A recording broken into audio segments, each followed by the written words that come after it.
Voy a hacerles una pequeña intro al tema de hoy, que vamos a hablar básicamente de bioingeniería y sobre todo de un fenómeno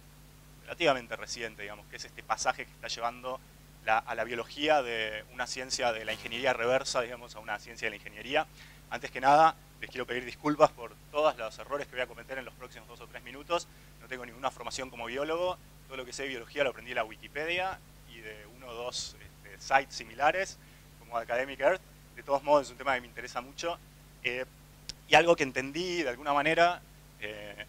incluso que no lo logré entender cuando iba al colegio y me enseñaban biología, pero lo entendí un poco después, es que la biología se encarga de tratar de entender cuál es la función biológica, o de tratar de entender la función biológica de ciertos organismos, o sea, cómo funcionan y lo que hacen. Y básicamente, sobre todo a partir del principio del siglo XX, lo hace enfocando en dos cosas distintas, que es por un lado tratar de entender cómo se relacionan los genes con esta función biológica, que sería el trabajo de los genetistas, digamos, y por otro lado tratar de entender cómo se relacionan las proteínas con la función biológica, que sería el trabajo de los bioquímicos, por lo general. Creo que digamos, por ahí la biología moderna, a partir sobre todo del 53, del trabajo de Watson and Crick, el descubrimiento de la doble hélice, etcétera, etcétera, empieza a entender un poco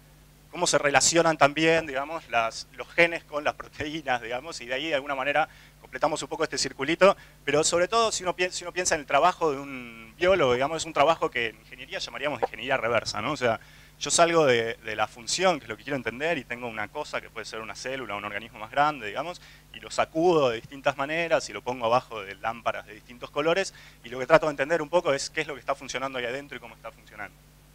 Por ahí lo interesante de los últimos años es que a partir, sobre todo, de los avances en biología molecular y de muchos avances técnicos, empezamos por primera vez a entender cómo hacer para ir para el otro lado, digamos. O sea, cómo hacer, no para ir ya desde la función biológica al entendimiento de cómo funcionan estos organismos, sino por ahí para tratar, si voy para el otro lado, mejor. Bueno, perdí el grafiquito, pero entiendo. Para tratar de ir en la otra dirección y empezar a construir.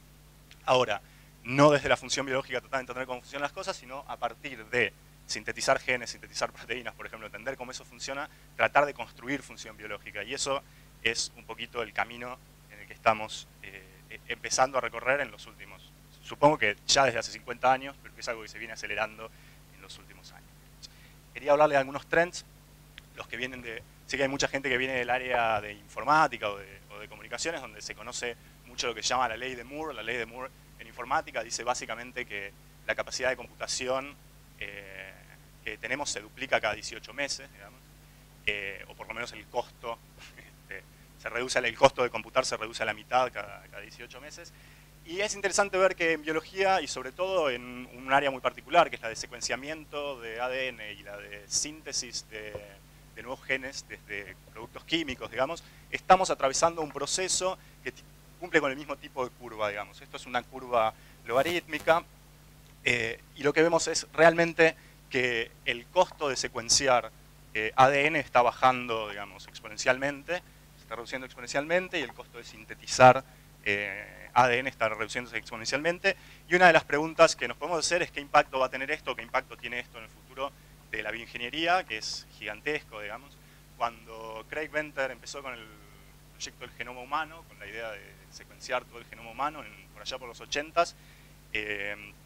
bueno, si uno le hace caso a este gráfico, el genoma humano tiene 3.000 millones de bases, de pares de bases. Si cada una costaba un poco más de 10, si secuenciar las bases costaba un poquito más de $10 por base, secuenciar todo el genoma humano en ese momento hubiera costado algo así como 30.000 millones de dólares, digamos, que es un número importante, y por eso mucha gente decía en el 80 que Venter estaba completamente loco y que el proyecto del genoma humano era una ridiculez. Lo cierto es que parte de lo que se confiaba es que con la inversión que se iba a hacer, uno iba a poder bajar los tiempos y bajar los costos de secuenciamiento, y de hecho la primera vez que anunciaron que terminaron de secuenciar el genoma humano, que fue en el 2003, porque creo que lo anuncian cada 2 o 3 años, falta un poquitito, digamos, que lo anuncian de nuevo, pero cuando lo anunciaron en el 2003, el costo total del proyecto había sido de $300 millones, secuenciar el genoma de una persona había costado $300 millones. Hoy, 6 años después, el costo de secuenciar el genoma humano de una persona es de $60.000 en el mercado, o sea, uno puede ir y pagar $60.000 y que le secuencien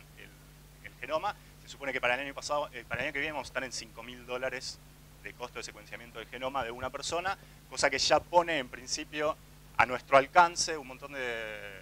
sobre todo en medicina, digamos, un montón de cosas que no estaban hace una vez. Entonces, uno de los tópicos que me interesan. En el 2007 también Craig Venter, que es el mismo del proyecto del genoma humano, que fundó después una compañía que se llama Synthetic Genomics, en el 2007 creo que anunció por primera vez que habían conseguido sintetizar un cromosoma entero de un organismo que no existía previamente, digamos, un organismo completamente armado desde cero. En realidad habían sintetizado el cromosoma, lo habían puesto adentro de una célula que más o menos andaba y eso había sobrevivido y había logrado. Esto fue en el 2007, con la manía de Craig Venter de anunciar las cosas varias veces, hace una semana y media atrás o 2 semanas atrás creo que volvió a anunciar exactamente lo mismo, o con alguna variante, que es que ahora lograron hacerlo sobrevivir y reproducirse. De todos modos, es interesante pensar que por primera vez estamos construyendo organismos biológicos funcionales a partir de productos químicos, digamos. Todavía no estamos ahí, ¿no? Por ahora es nada más la información genética y la estamos metiendo adentro de un organismo que vive, pero bueno,